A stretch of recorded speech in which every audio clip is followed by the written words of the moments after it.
Well, Brother Philip's going to share with us, and then we're going to have question and answer time with Reggie. And Reggie's going to be tackling chapter 3 and 4 of Zechariah in the upcoming session. But Brother Philip has a few things that he's going to share with us. My presentation is going to be a little improvised because I have it on the computer and we don't have a projector for a PowerPoint, so I'm going to do something like this, try to show everybody at least a glimpse of it. But before we go, I wanted to pick up where Mark left off.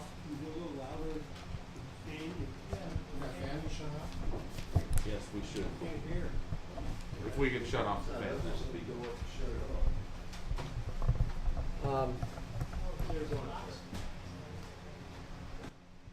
Lift up your voice like a trumpet, my brother.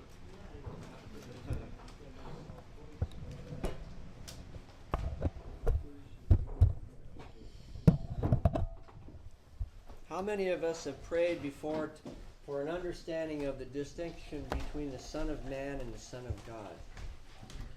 Has anyone wrestled with that concept before? What's the difference between the Son of Man and the Son of God?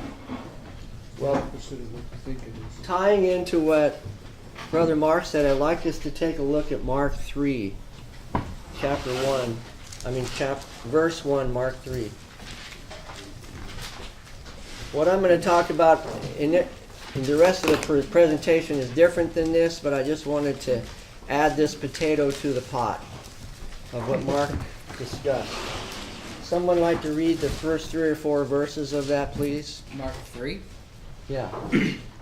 And he entered again into a synagogue, and a man was there with a withered hand. And they were watching him to see if he would heal him on the Sabbath, in order that they might accuse him. And he said to the man with the withered hand, "Rise and come forward." And he said to them, "Is it lawful on the Sabbath to do good or to do harm, to save a life or to kill?" But they kept silent. And after looking around at them with anger, grieved at their hardness of heart, he said to the man, "Stretch out your hand." And he stretched it out, and his hand was restored. And the Pharisees went out and immediately began taking counsel with the Herodians against him, as to how they might destroy him. That's good. Let's pretend that this is the synagogue, okay?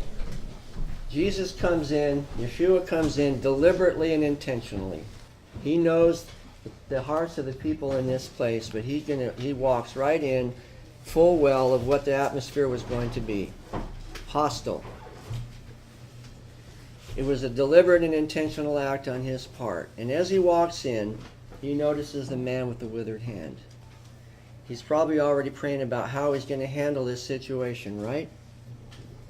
Part of the point I'm going to be bringing up is, where did he learn this compassion?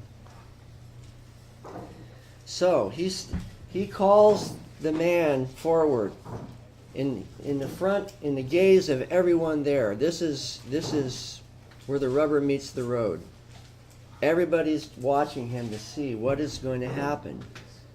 But it also says that as he looked around, he was angry. And after praying for years about the distinction or the difference between the Son of God and the Son of Man, this is the verse the Lord used to show me.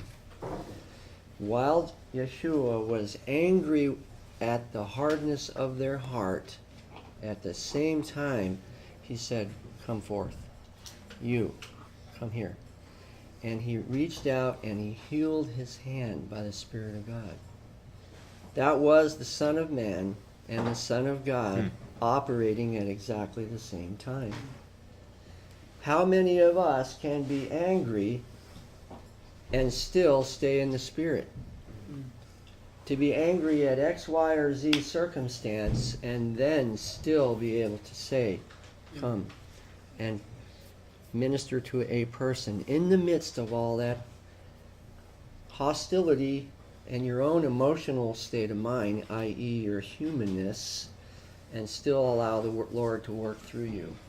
That's the verse the Lord helped me to understand the distinction. or the simultaneous nature of the Son of Man and the Son of God, operating at the same time. And perhaps with us, we are going to be listening to what I've referred to earlier, the Paraclete, the one who comes alongside of us and gives us the immediate counsel that we need to handle that situation at exactly that right time. And it's all about relationship, isn't it? Can we argue with somebody without becoming so overcome with emotion that we get out of the spirit, that we lose our peace, we fail to hold our peace? I used to argue with my wife. I'm glad that nobody else ever had that problem. Until I discovered a verse in Corinthians that says, casting down arguments and everything that exalts itself against the nature of God.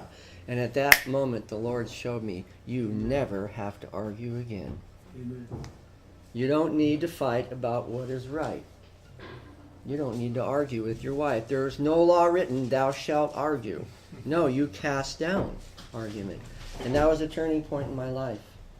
And it's never been the same since then, ever. So what I'm going to talk about today, to tie in a little bit more of where we've already come to in the beginning of chapter 3. And again, I maybe later down the road we can get a projector and we'll be set up. You do? Yeah. Well, let's... Can we get it? Yeah. Maybe where are we going to put it, though? I don't know. You can figure that out. I'll bring it. Well, first of all, let me ask. If I do this, can you guys see that screen? Rainbow. At least in terms of a glimpse. Maybe that's good for now. We can set it up later, because I know we're time pressed. So the title of my talk today is The Everlasting Covenant, given in Madison, Ohio on September 6, 2013. We're going to discuss the concept of the everlasting covenant. Some of the questions that I'm going to present now, you will have the answers to by the time we're done. But those include, is the everlasting covenant true? Versus, what do you actually believe? Meaning, there was a covenant that was announced. Versus, what do you believe?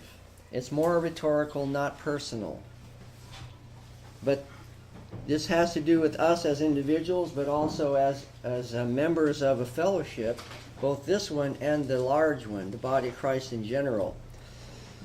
And then the rest of the world itself. What does the world believe, and what do we believe about the everlasting covenant? And how long is 1,000 generations?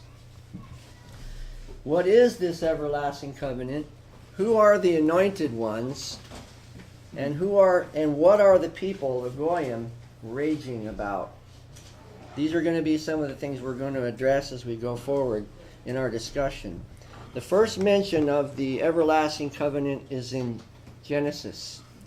And the rainbow shall be in the cloud, and I will look upon it that they may remember the everlasting covenant between God and every living creature of all flesh that is upon the earth. Every living creature of all flesh that is upon the earth. And the word for everlasting is olam, like leolam, forever, but it's also a word in Greek that means exactly the same as the word in Hebrew, and it's eon. We've heard eons of time, right? The word for everlasting in Greek means exactly the same thing as olam in Hebrew. It means everlasting. It means continuous, eternal, forever, perpetual, time out of mind, both past and future, vanishing point, and without end. I like to decompress adjectives, especially ones in foreign languages like Hebrew and Greek, because there's a richness in dissecting words that brings things to light. If I say everlasting, we think we understand what that word means, right? But then if I say continuous, or eternal, or forever, or perpetual, or time out of mind, both past and future, and or vanishing point, and without end, that adds a lot of oomph to the meaning, doesn't it? There isn't much room for misunderstanding. If you take all those compressed adjectives and add them to your understanding of what the word olam and or eon means, this covenant is time out of mind.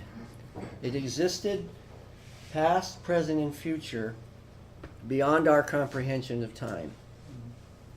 This isn't an arbitrary, short-term, passive thing. This is something that is above and beyond all of known history. Whatever that history story will finally be, these covenants transcend all of that. The first one I want to reference, you can turn to 1 Chronicles chapter 16, verse 7, 15 and 18 and 21 and 22. I'll just read it to you. Basically, it's 1 Chronicles 16. That day, I want to walk through this because there's some really, really wonderful stuff here. That day, David first committed to Asaph and his associates this psalm of thanks to the Lord. In other words, the Lord gave David a psalm, a song, prophetic song of revelation on the day that he was about to dedicate the tabernacle on Mount Zion. The Lord spoke to him specifically to commemorate this occasion with a special psalm, which was referred to partially by Mark a little bit earlier in a cross-reference in another place, which is Psalm 105. This psalm of thanks is not in the Psalms, but it is a psalm. Bits and pieces of it are scattered through other psalms that are in what we call the book of Psalms. He says, He remembers His covenant forever, the word that He commanded for 1,000 generations. The covenant that He made with Abraham. Watch how He reiterates this. So again, there's no misunderstanding. The covenant that He made with Abraham, the oath that He swore to Isaac, then He confirmed it to Jacob as a decree and to Israel as an everlasting covenant. See, we're going full circle. The Lord is very, very descriptive in the way He defines things. There is no way to misunderstand what He's talking about here. He uses covenant, decree, oath, confirmed, and He restates it over and over. And He specifically says Abraham, Isaac, and Jacob. Now we're going to get to the meat of it. To you I will give the land of Canaan as the portion you will inherit. I like to talk about the Lord working in two major areas, which I might have mentioned before. The abstract, the wind blows where it will. You can hear the sound of it, but you cannot tell where it's coming from or where it's going. That's what I call the abstract. But there's also what I call lines, signs, and times. That He has determined the bound of their habitation in the times before appointed, that happily we should seek after the Lord if we will find Him, though He be not far from every one of us, for in Him we live and breathe and have our being. That's from Acts, the famous sermon on Mars Hill. The Lord knows the bounds of the habitations of every nation and or ethnic group that has ever existed from the beginning to the last day. And we will see them all once in the future. There'll be ethnic groups we had no idea ever existed who are going to be there before the throne of the King. That brothers that in the Lord that we never heard of and never knew anything about, who went off into who knows where. Who knows what Paul did when he went back home to Tarsus for 8 years and no one communicated with him?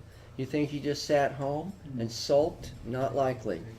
We have no idea. Where he grew up was a major crossroad of the Roman Empire. He was strategically placed in this particular place, Saul of Tarsus, in this particular province, and who can say, except the Lord Himself, what He did during that 8-year period before Barnabas, the son of consolation, came and found him and brought him back to Antioch.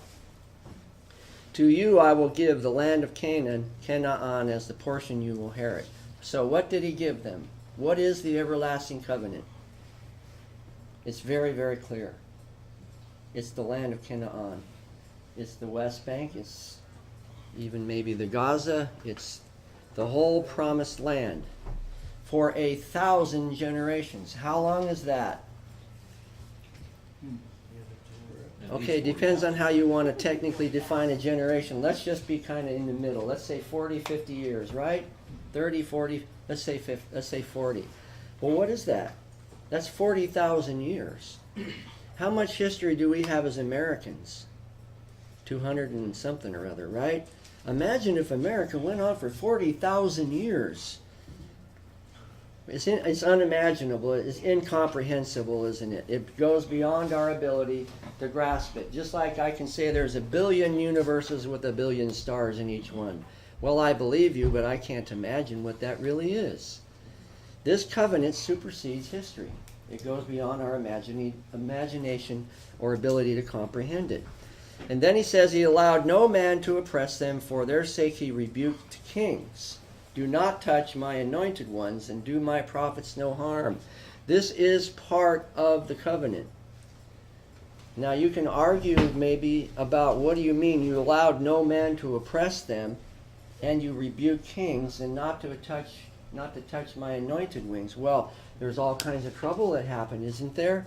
Yeah, but his covenant is still in force, and the people that are partakers of this covenant still exist today.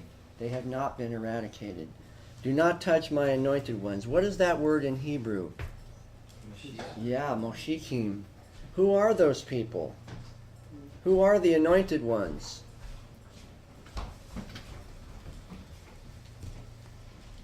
The ones who the covenant was made for, and the ones who are grafted in. We've become sons of adoption. We are also the anointed ones. That's the way I like to look at this whole question of the Jew and the Gentile. There's one more refinement you can take, and that is the anointed ones. The ones who are aware and have been either natural branches but recognize the covenant and or grafted in, have become inheritors of the promise. We're all the anointed ones. People ask me, are you Jewish? I said, Rach Leb, only in my heart. And then I just wanted to show you how many times in the PowerPoint I underlined the word covenant. It's reiterated 3 times just in that one passage. 3. Let all things be established in the mouth of 2 or 3 witnesses. Right there. So check this out.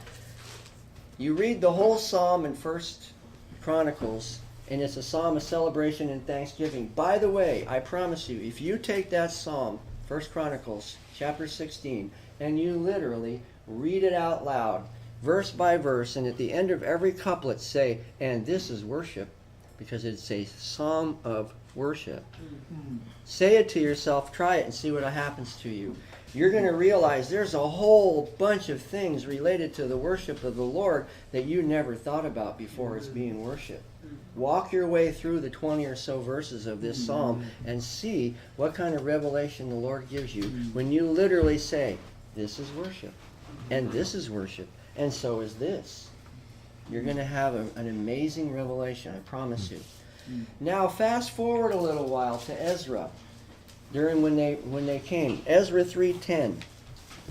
When the builders laid the foundation of the temple of the Lord, the priests in their vestments and with their trumpets, and the Levites, Ezra 3:10, the sons of Asaph with cymbals took their places to praise the Lord as prescribed by David, the king of Israel, in the Psalm of Thanks. How long was it between the time of David, when he dedicated the tabernacle on Mount Zion, and this event, when they rededicated the renewed temple? A long time, right? Right. Hundreds of years. And yet, through the faithfulness of God, essentially fulfilling his promise earlier that he would allow no man to oppress them, the very same sons of Asaph who originally received the psalm of praise from David are there on the ground at this new dedication. And how do they do it? Exactly the same way as David showed them some 1,000 years beforehand, or some several hundred years before. They remembered it. They zachored it. They Zechariahed it. They knew what to do.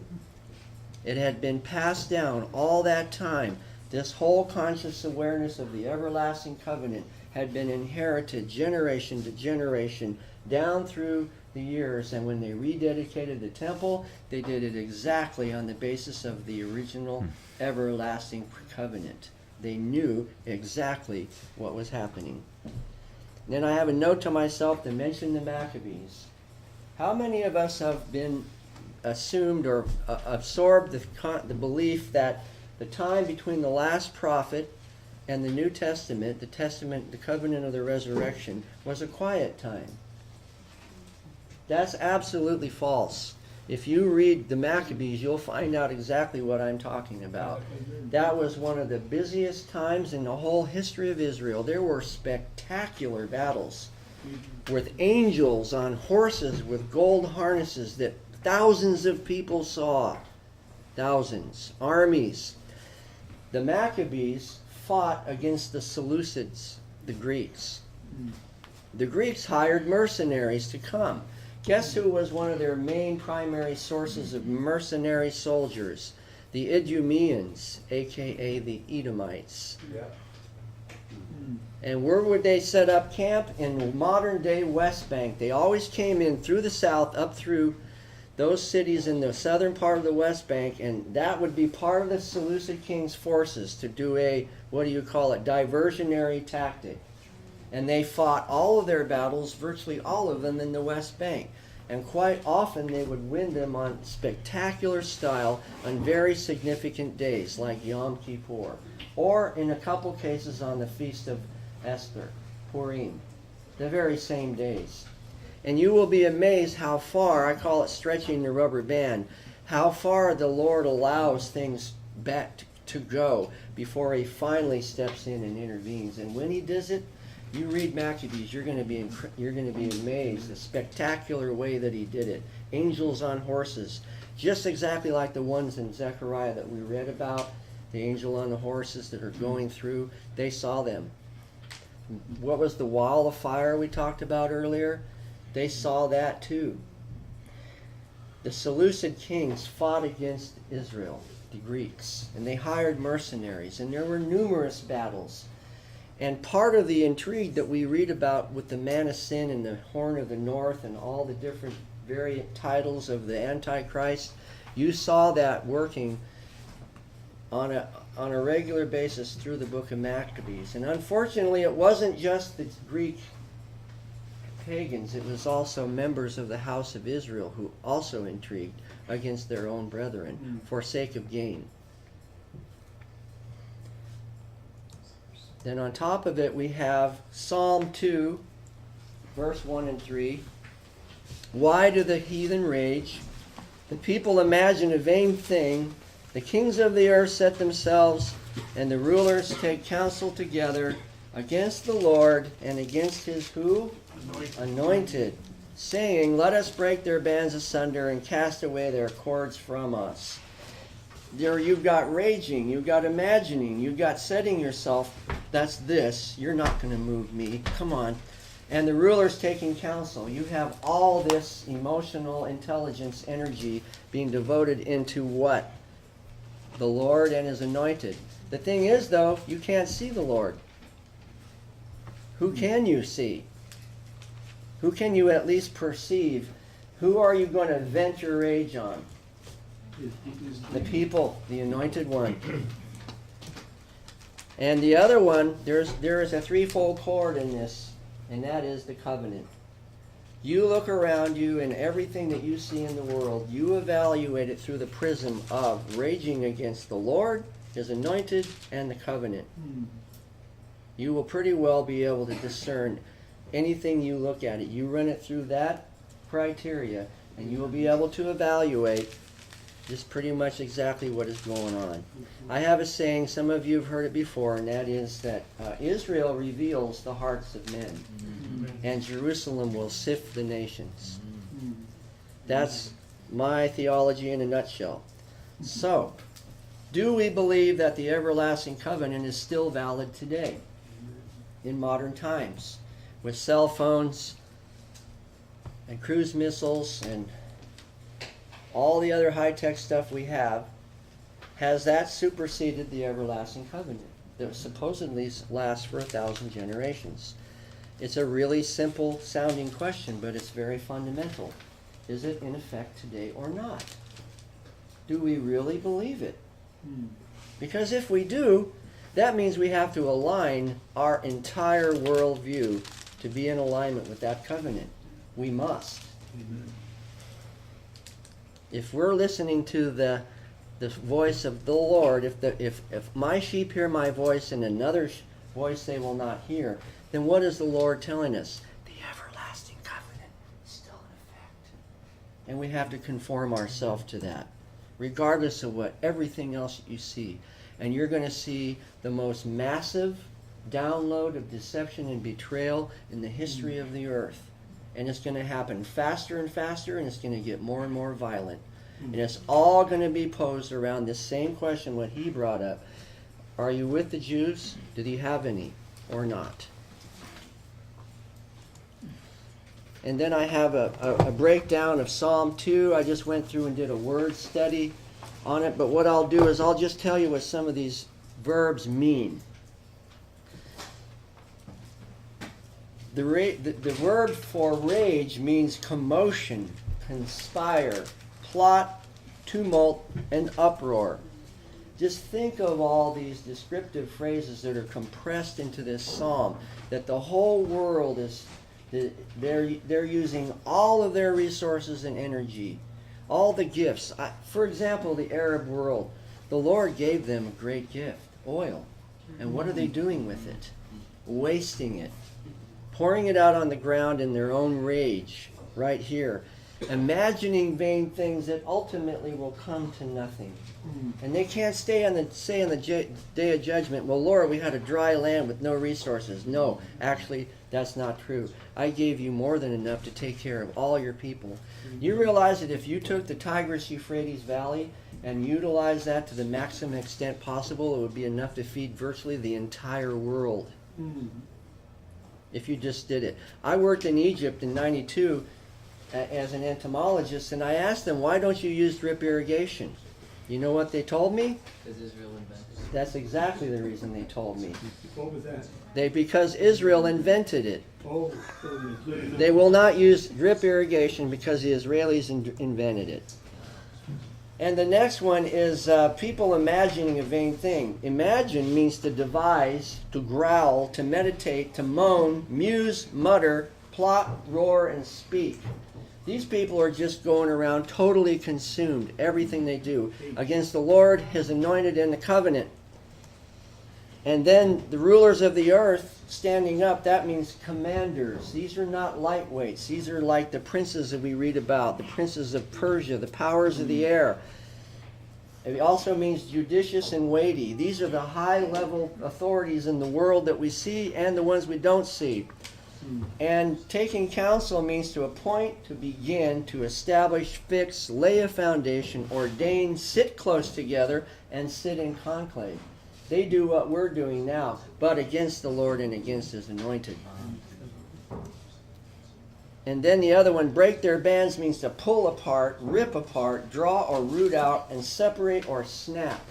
Taking things like branches and just ripping them right off the tree.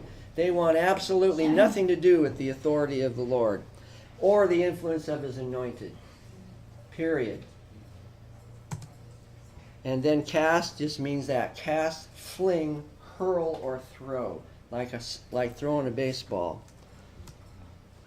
So this 3/4 chord that all this descriptive adjectives are applied to is, again, the Lord, the anointed, and the land, i.e. the covenant.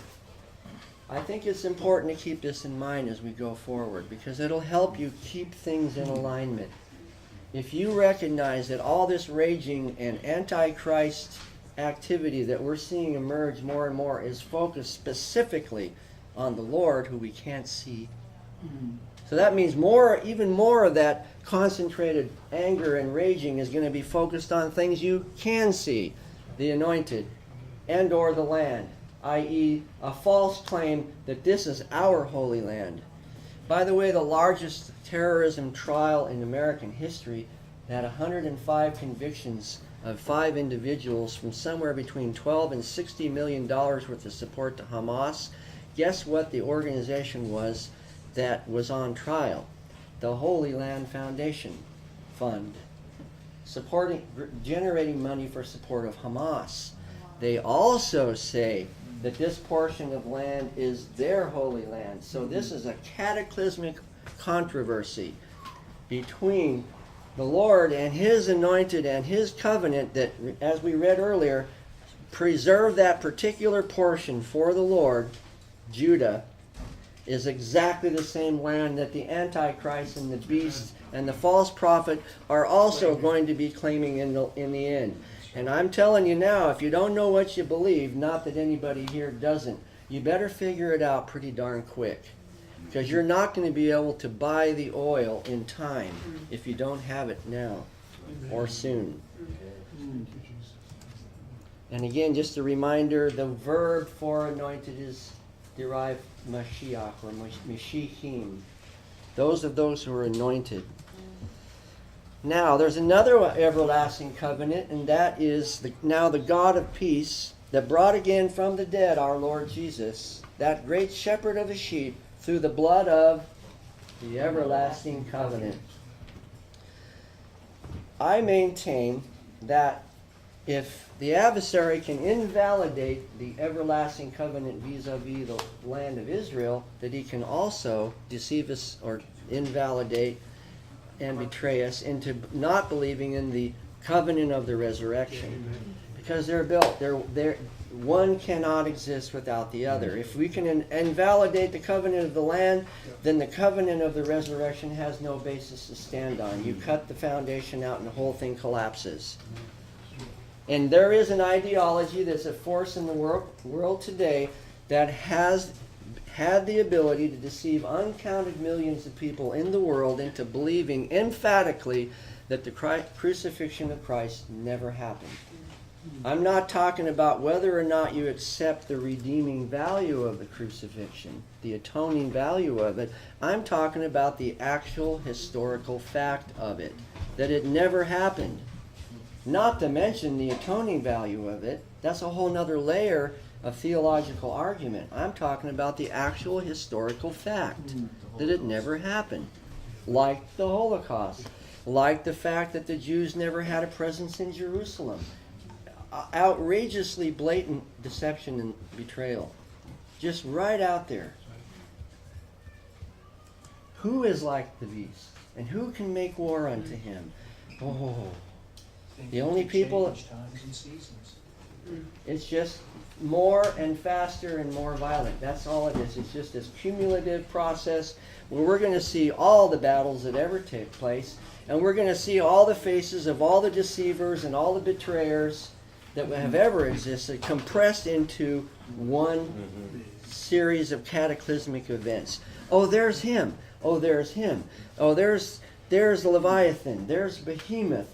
Oh, there's the little horn. Oh, there's the man of the north. Oh, there's the Antichrist. All of them kind of morphing from one to the other.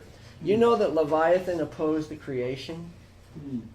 If you read carefully in Job, he was there from the very beginning, before the Lord even said, "Let there be light," trying to stop him from letting that process go forward.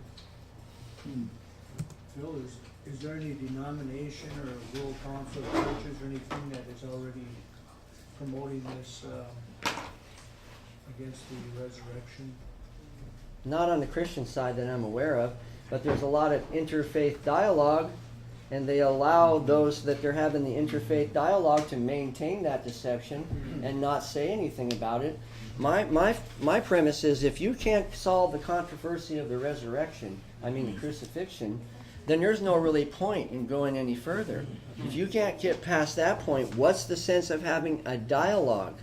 Because only one of two things is going to happen when you bring up the crucifixion of Christ. Either you're going to have a conversion experience or you're going to have a confrontation. One or the other. So out of, God forbid, fear, we avoid it. Bill, there's something else that's also everlasting. I wonder if it's equally everlasting as the covenant. It's called the everlasting hatred. Mm-hmm. Well, the fact that this thing is so emphasized through all prophetic history tells you right there. Zachor, Zachor, Zachor. Don't forget. Remember, remember, remember.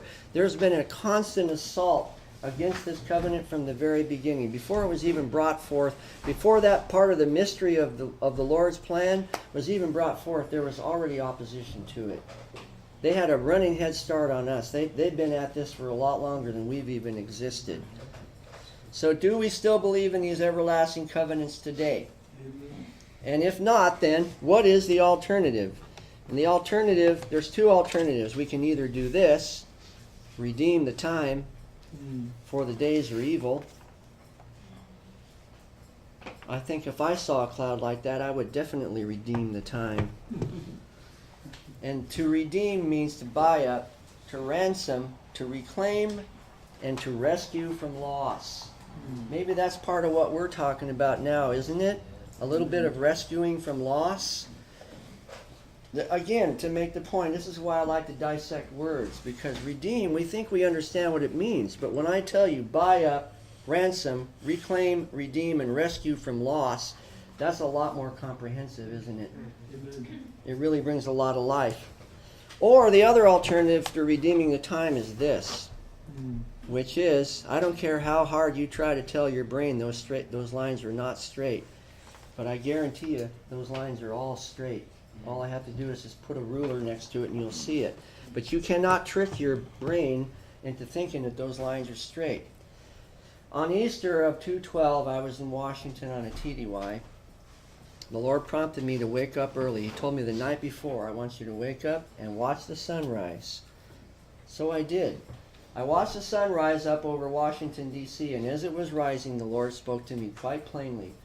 He said, not only has your country been deceived, but it's also been betrayed. And this is a new season. This is not going to be a season like spring implies of greening and production and blossoming and fruitfulness. It's going to be the opposite. It's going to be the beginning of a new time. And I just realized, just talking to you now, it's becoming more true, isn't it? In the last year and a half, things have definitely not gone this way. They've gone the other way. So that's the two alternatives, is either to redeem the time, to ransom it, to buy it back, or to be deceived and betrayed. It's bad enough to be deceived. You can be deceived but not betrayed. Or you can be betrayed but not deceived. But when you're both, when you've got spiritual powers operating in your world that are both deceiving you and betraying you, then you better really be awake. A nation can survive its fools and even the ambitious, but it cannot survive treason from within. An enemy that the gates is less formidable, for he is known and carries his banner openly. But the traitor moves amongst those within the gate freely, his sly whispers rustling through all the alleys, heard in the very halls of government itself. For the traitor appears not as a traitor. He speaks in accents familiar to his victims, and he wears their face in their arguments. He appeals to the baseness that lies deep in the hearts of all men. That's why we have to be redeemed. He rots the soul of a nation. He works secretly and unknown in the night to undermine the pillars of the city. He infects the body politic so that it can no longer resist. Kind of like a cancer. A murderer is less to fear. The traitor is the plague. That was Marcus Tullius Cicero, way back in Roman times. Now this here is a good example of what we're facing. Can you see that? It's a belt buckle. And what it says in German is Gott mit uns. I'm sure some of you know what that means. God with us. Here is a symbol of the Nazi party with the swastika, an eagle standing on it, and says Gott mit uns. Do you really think the Germans went into World War II with any doubt that they were going to win? Any more than the Antichrist armies are going to go into the last wars with a doubt that they're going to win? No, they're fully committed to this. But how many people really believed that back then? Gott mit uns. They did this in the name of a religion. It was a new kind of a religion, but it was a religion nonetheless. It had an orthodoxy.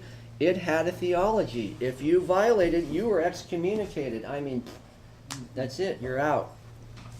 And something the Lord showed me is that the most evil thing about evil is that it doesn't appear to be evil. And the Jewish people said about the Nazi, the most demonic thing about the Nazis is that they were completely ordinary. These guys are not going to have tattoos on their foreheads. These people are going to be totally ordinary by all other appearance. How in the world are we going to have the ability to withstand this if we don't know what the Lord's word is and what his intentions and plans are for the days ahead? And in terms of the two alternatives, either being deceived and or redeeming the time, there are two covenants, and they're very well illustrated in Isaiah. Isaiah 28:15 through 18. This is a remarkable passage. While you're going to 28:15 through 18, I'll just start reading it. Because you have said, we have made a covenant with death, and with Sheol we are in agreement. When the overflowing scourge shall pass through, it will not come to us. For we have made lies our refuge, and in falsehood we have hid ourselves.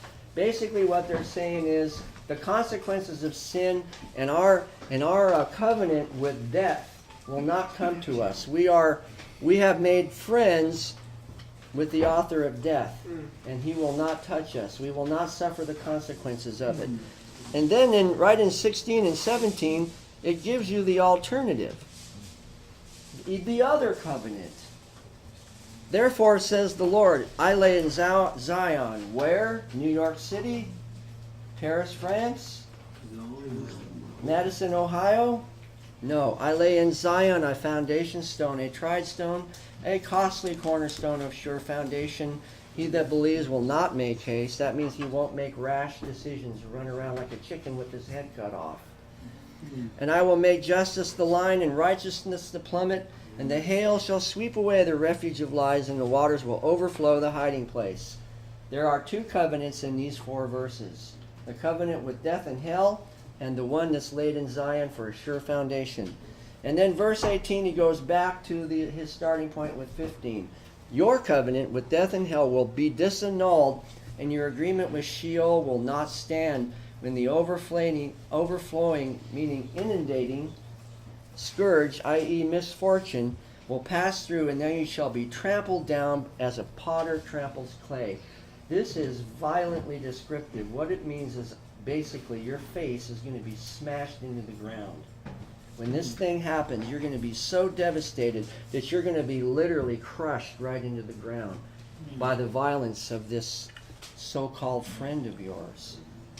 And it's going to be like the Ohio River Valley, 300-foot deep, rolls right down the Ohio and just scourges every possible thing that ever existed in the Ohio River Valley, just totally overflowing it.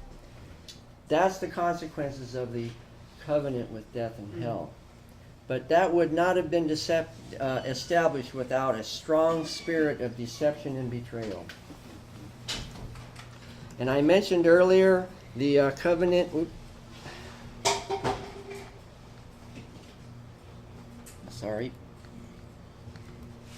This is a little map of all the countries that voted for or against the elevation of the state of Palestine. 138 countries voted in favor of it. 41 abstained, which in this issue you can't abstain from, and only 9 voted against it. And here's what was said. In a historic vote at the UN on Thursday, November 29, 2012, I say the world changed one more increment toward the ultimate end. And this day, lines, signs, and times, in an exact moment when they pushed that last button, everything changed again. Exactly 65 years to the day after passing lines, signs, and times once again, the partition plan for Palestine, the General Assembly voted by a huge majority to recognize Palestine within the 67 borders. There's no Jerusalem for Israel included in this agreement. As a non-member state with observer status in the UN, 130 voted in favor, 41 abstained, and 9 against. Canada, Czech Republic, Israel, Marshall Islands, Micronesia, Nauru, Palau, Panama, and the USA. Most people couldn't tell you where Nauru or Palau even is. To support the countries of the world for our endeavor is a victory for truth, freedom, and justice, law, and international legitimacy, and provides tremendous support for the peace option and enhances the chance of success of the negotiations, i.e. between Israel and the PLO. Your support for the establishment of the State of Palestine and for its admission to the UN as a full member is the greatest contribution to peacemaking in the Holy Land. Now, you want to see deception and betrayal? There it is right there, in real life. You want to see what it looks like? There it is. Why do the kings of the earth set themselves and the rulers take counsel against the Lord, against his anointed, and against the covenant? And here's a picture of it on the day that they voted in the UN, the kings of the earth setting themselves against the Lord. November 29, 2012. So what is the final outcome? What is the final outcome of this great controversy? I forgot about you guys. That is, this is how I used to reach out. Some of you know what I do. I'm involved with international travel. And so probably once, twice, 3 times or more a week, I encounter people coming from Israel and or Israelis coming from Mexico or Panama or Venezuela or any number of countries around the world. And if I see them over in another line, I always go, I wave them over. And I do the mechanics of what I do for my job, processing their passports, and then I said, I brought you over for a reason. They're looking at me like, what? And then I take a piece of paper and I write this Hebrew phrase out, just exactly the way it looks right there. They watch me write it. And they're actually reading it as I'm writing it. Lo, Yishama, Od, Hamas, Ba'artsek. No longer will you hear violence in your land. And then I say, whose land is it? Your land. I say the controversy is already settled. I can't say exactly what's going to happen before this very moment in time, as you and I are standing here. This is exactly how I talk to him. Right now at this moment. And when this prophecy from Isaiah will be fulfilled. But I can tell you that that is the final outcome. And I promise you guys, this is not an exaggeration. I have literally felt the Holy Spirit come right past me, just like a wind, and go poof right into those people. I didn't say a thing about Yeshua, but what I did touch their heart by was an intimation of the everlasting covenant, that ultimately this thing is going to be fulfilled. And I say the whole world stands on that last letter, the Kaf.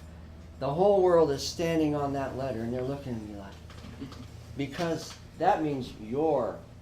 The controversy is settled by that one simple letter, Chaf, your, Be'artseich. Not theirs, yours. And I promise you, you guys, you just, I wish I had a video. And the verse here that you're quoting? Isaiah 60:18. 68. It was chapter 60 was referenced earlier, I think by Mark, but this is in that. Lo yishma od Hamas be'artseich. You know, did you hear the word Hamas? Right. Has anybody heard the Hamas before? In Hebrew it means violence. In Arabic it means zeal. See, look at the subtle counterpoint in this thing. The zeal of the Lord has consumed me. The zeal of the anti-Lord has consumed them. And it confronts. Now, what were some of the guys that followed Jesus called? Zealots. You realize that if you were able to fast forward everything into modern times, that Yeshua would do something like this. Pretend like you're a jihadist. I would walk right up to you. You got an AK-47 strung over your shoulder, big long beard, full of violence and hatred, and I would walk right up to you and say, "Come and follow me." And you would do it. That's the kind of personality Yeshua had. He Did was- everybody get that? No. I said, pretend like you're a zealot of Roman times, translated into modern times, meaning a Hamas jihadist. Yeshua walks right up to you and says, "Come and follow me." Oh, And you do it. amen. You drop it and follow him. That's the kind of person he was. He operated in an atmosphere that's very, very similar to the time we live in now. The merciless, implacable violence of his adversaries that ultimately crucified him, you see it today. Acted out in all kinds of things that are going on in the Middle East. Imagine him navigating through all of that. And he always said, "My time has not yet come." So these are the kind of people that he operated. So that is the end of my presentation. Thank you. Good work. Very good, very good. Thanks. Excellent. Bill?